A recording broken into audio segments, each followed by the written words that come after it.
Hey guys, welcome back to my channel. Simone here, and today I'm going to be filming a favourite mysteries video. So I recently went onto Goodreads, and I believe this week is the mystery thriller week on Goodreads, and I'll link my Goodreads down below, I always do, but go and follow me and be friends with me on there if you like. And basically I thought it would be really fun to talk about 10 of my favourite mysteries that I've enjoyed in the past. So yeah, that's what I'm going to be doing today. Some of these are potentially not solely mysteries. There might be some crossover with thrillers. I often find that I struggle to kind of define the difference between them. But I think these ones I would class as having a mystery element to them at least. And these are some of my favourites. So yeah, I wanted to talk about them today. So the first one I wanted to talk about is one of my favourite series of all time. I've actually only read the first 2 books of this trilogy, but I'm hoping to read the 3rd one this year. And that is The Girl with the Dragon Tattoo by Stieg Larsson, or the Millennium series. So this basically follows, the first book in the series specifically, follows Lisbeth Salander and Mikael Blomkvist. Mikael Blomkvist is a journalist, and he is hired by an elderly man who wants to find his missing granddaughter who went missing years and years ago, but he keeps getting gifts from her every year for his birthday, and he wants to know if she's still living, if she was murdered, and then if she was murdered, who did it. And yeah, I really love this one. He then in the kind of look for finding out what's going on, Mikael Blomkvist hires Lisbeth Salander, who is a very intelligent hacker who has a lot of mental health issues and she's socially awkward. She's very different, but she's one of my favourite characters of all time. I absolutely love her character, and I just think that this book, or this set of books, is amazing. The second one I loved even more than the first one, if that was possible, and like I said, I've got the 3rd one still to read and I cannot wait to do it. But there is mystery elements throughout, which I just think are really fun. The next one is actually one I read in March, so you will see more of this in my March wrap-up, which will be coming up next week. But this is Into the Water by Paula Hawkins. Paula Hawkins is the author of... Paula Hawkins wrote The Girl on the Train, which is a book that I enjoyed more than the movie, but the more I think about it, the less I enjoyed it, if that makes sense. Like, it's not stayed with me in a very positive way.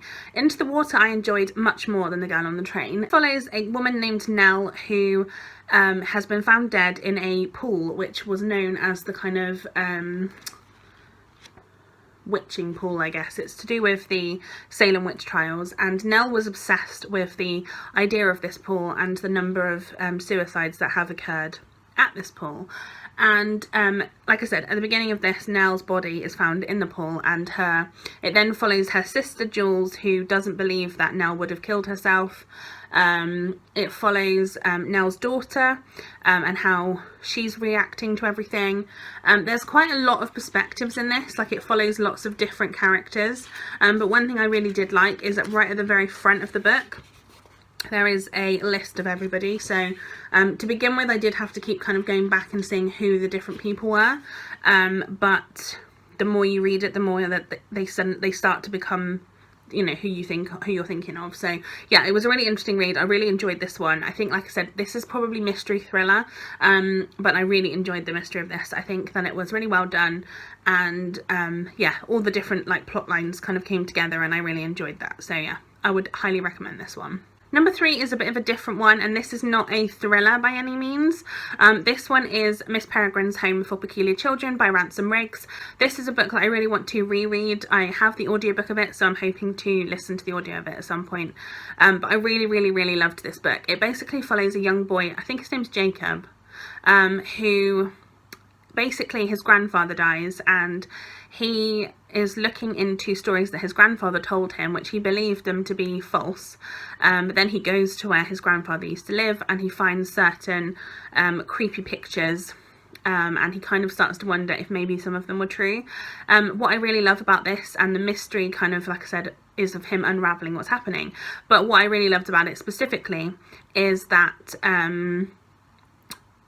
I believe Ransom Riggs had a load of old creepy photographs, and he essentially has written this book around the photographs, I think, which I just think was really fun, and I love the pictures. Some of them are incredibly creepy, but it kind of gives a lot to this story. So yeah, I really loved that for that reason. Number 4 is another series, and it's by one of my favourites. You all know how much I enjoy James Patterson and his writing. This one specifically is Kiss the Girls by James Patterson, which is actually a second book in a series. It's the second book in the Alex Cross series, which is probably one of my favourites. I've got like 3 or 4 favourite series from James Patterson. This is one of them, but Kiss the Girls is actually the sequel to Along Came a Spider, which I would highly recommend as well. But I think Kiss the Girls for me had just something extra, and I really enjoyed it. It basically, Alex Cross in the first one is dealing with the kidnap of 2 rich children from a kind of really high respected school, and the school basically has a lot of bodyguards and like agents and stuff who look after the children, because they're all children of kind of like high profile people with lots of money. And this book follows what happens when 2 of the children are kidnapped, and what happens and how they figure out what happened and who did it and that sort of thing. I really enjoyed this one. Again, I would say the second book to me was more successful. I really loved the second one, and I would highly recommend. It's probably best for you to read the first one in the series first, but I would say if you're going to read the first one, I would just read the second one straight away because it's so good. Number 5 is The Forgotten Garden by Kate Morton. This again is a slightly different one in that it is a historical fiction mystery.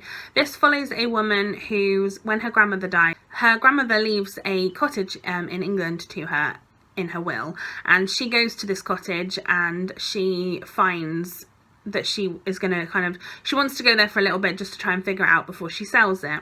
And then she finds a kind of like secret garden, like a forgotten garden at the end of the on the grounds basically, and she then tries to figure out exactly what happened.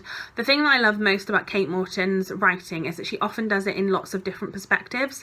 So in kind of like timeline perspectives, I mean. So she often does 3 timeline perspectives. So it'll be when this thing happened, and then it'll be 2 like different time elements based on this like one event that happens, and I love that. I think it's really interesting, and it really helps you like piece together exactly when things happened and what happened, and it suddenly all makes sense, but you kind of wonder throughout why you're being told certain things, and I love that. I have another, I think 2 Kate Morton books to read, and I'm really looking forward to doing that. I would say I think I've read 3 of hers now. And I've enjoyed all of them, but I would say The Forgotten Garden has probably been my favourite so far. Next up, this has been one of my favourite authors so far this year, and it's a new author to me this year, and that is Celeste Ng, and this one is Everything I Never Told You by Celeste Ng. This is probably not actually my favourite of the 2 Celeste Ng books, but I think the mystery in this one is more interesting. This one, basically, this is also Celeste Ng's debut novel. This follows basically a family, a Chinese American family living in Ohio, I believe, in the 1970s, and it's basically the mother and father. The mother is an American woman named Marilyn, and the father is a Chinese man named James, and they have 3 children, and it essentially follows their family during or after the time when Lydia, the oldest, I believe, child, and the kind of favourite of the family, her body is found in the lake. And it's kind of about the Lee family. It's about how they deal with what's happened. It's not mystery in terms of trying to find out what happened to Lydia, in terms of like, it's not a whodunit, if that makes sense. It's more a mystery of family life and family relationships and that kind of thing, and I really enjoyed that element of it. It's kind of got like ghostly vibes to it, although it's not paranormal, but it kind of almost gives you that sort of like creepy element to a literary fiction, which, and as I said, literary fiction is not generally my genre, but I really enjoyed this one. I also really liked her other book, but again, I think the mystery is stronger in this one. Next up, we have another one I read this year, and that is The Good Daughter by Karen Slaughter. Karen Slaughter is one of my favourite like mystery thriller authors, and this particular book has probably been my favourite of hers so far. This one follows two sisters, Charlotte and Samantha Quinn, and 28 years ago their family was attacked and their mother was killed, and it's kind of thought that it was all in retaliation to their father, Rusty, who is a defence lawyer, and there's a lot of backlash about the people that he represents, and it kind of is about that. Then 28 years later, Charlotte is a lawyer, and she is at kind of almost witness to a school shooting, and it's kind of about what happens then, and it talks about the town a lot and that sort of thing. This honestly had me on the edge of my seat. I felt like I constantly was reading this because I just wanted to find out what happened. It's quite a big book. It's nearly 550 pages, and the writing is not like, it's not big in this, like it's quite small writing, but I felt like I flew through it because I just really wanted to know what happened. It is incredibly gory. If you're not a mystery thriller writer, if you're not generally a mystery or a thriller reader, this is probably not one to start with, because like I said, this is super gory, this is very intense, there's lots of trigger warnings to this, but if you can handle that and that's something that you're like happy to read, I would recommend this a lot. This one is amazing. Next up we have my favourite Daphne du Maurier book, and this is My Cousin Rachel by Daphne du Maurier. This one is a kind of it's a classic, I guess. My Cousin Rachel basically follows a man who lives with his kind of like benefactor, I guess, and his benefactor goes abroad, and he meets a woman there and they get married, and then the man kind of gets news that his cousin or benefactor is dead, and he then doesn't really know what to think, because he couldn't expect it, but he also has got some letters from his cousin kind of that have come through the post since then, like delayed, and he kind of doesn't really know what to think, and it's kind of about that. It's really, really good. It's probably, like I said, my favourite Daphne du Maurier. It's very kind of gothic, it has that vibe to it, so I think if that's something you're looking for, it's definitely a good one for that. The mystery in it as well I really enjoy, and I think it's just really well played out. It's quite a quick read in general, and I just really love the reading experience of this one. Then penultimately we have The Graveyard Book by Neil Gaiman. This is a middle grade book, but it has mystery in it, I would say. It follows a boy named Bod who essentially has grown up in the graveyard. When he was very little, his family again was attacked. It seems to be a theme, and he escaped to the local graveyard, and then the kind of spirits and the ghosts in the graveyard brought him up as their own, and now he doesn't want to leave the graveyard because the man is out there somewhere.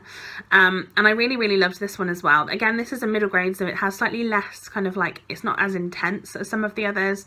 It's definitely not gory in that way, and I just really loved it. There's also some whimsical kind of like almost fairy tale-esque type elements to this, which I just loved, and the relationships between all of the people and Bod was amazing, and I think it's a really lovely story, and really, really well written. And then the final book that I want to talk about is Still Missing by Chevy Stevens. Chevy Stevens is an author that I haven't delved into a lot, but I have really enjoyed Still Missing, which is the only one I have read. Still Missing basically is it's written in kind of like psychiatrist appointments like throughout, and it essentially follows this woman who used to work as an estate agent, and she was doing an open house, and at the end of the open house she was kidnapped and she was taken to a kind of house in the mountains, I guess, where she was kept there for years, and she has now escaped, and you know that, but she's now having therapy essentially to obviously talk about what happened, but also about how she's feeling now and how things are happening still at the moment. Again, the mystery in this one was very intense but very interesting, and I really, really recommended it. And I would really recommend it. It's very interesting, like I said, and I absolutely loved it. I feel like it's one of those books that I didn't expect what happened, and I just, it completely blew me off course, and I couldn't quite believe it, but it was really, really well written, and I loved it.